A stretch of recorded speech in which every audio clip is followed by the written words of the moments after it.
Standard & Poor's long-term outlook on the United States downgraded from stable to negative, and it's definitely playing out in the markets.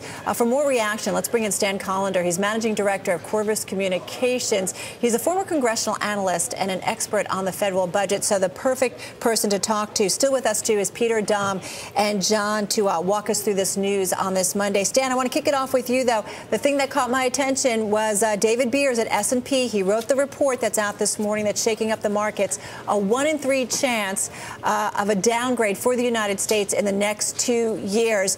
If you were a betting man, do you think we're going to see a downgrade of the United States? No, I don't. And, you know, most of what the S&P report seemed to indicate was that they didn't have confidence in the political process to actually make something happen. Let's keep in mind that just on a baseline basis, the deficit is expected to fall by about $400 billion from 2011 to 2012. And then if they don't extend the tax cuts to fall by another $400 billion, that's just the tax cuts for the wealthy. So there's some momentum in that direction. But clearly the report was saying to politicians, get your act together. And that's, you know, we were questioning, too, the timing. We thought it was interesting. It's a shortened holiday week in terms of trading. And you think that's what the timing is all about, just telling Washington it's time, make it work? Well, actually, the timing is rather curious since Congress is out this week. And the ability of members of Congress to respond is a little limited because they're all across the country in their districts and states. It sounds to me as if they decided to wait until everything that happened last week happened.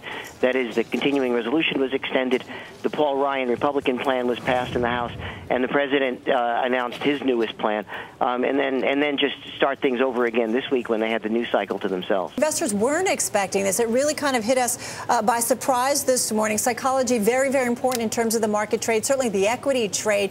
Do you think investors are right to be kind of worried about this news from S&P revising their outlook on the United States this morning? Well, I mean, first of all the rating agencies have kind of indicated for months, if not years, that a downgrade was possible, that they were concerned. So there's nothing here that's that surprising except for the timing. That would mean we really had no indication it was coming. And you know, as you and I discussed before we went on air, it was a little bit of a shock to all of us this morning because I think everyone was expecting a week of not a whole lot of news about the budget and kind of just relax.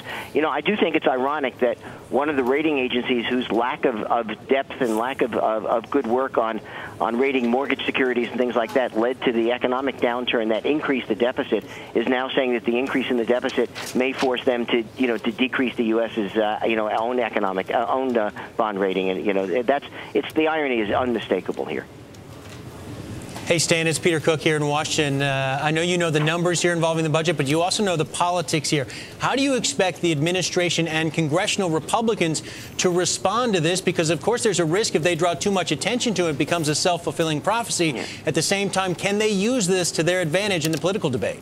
Well, Peter, that's actually exactly what I was thinking. I mean, the first question is, does this change anybody's mind? And I suspect the answer is no. That both sides, that is, the Republicans and the White House, are going to use this report to say, "See, we told you, go with our plan. Our plan's the best way to quick prosperity."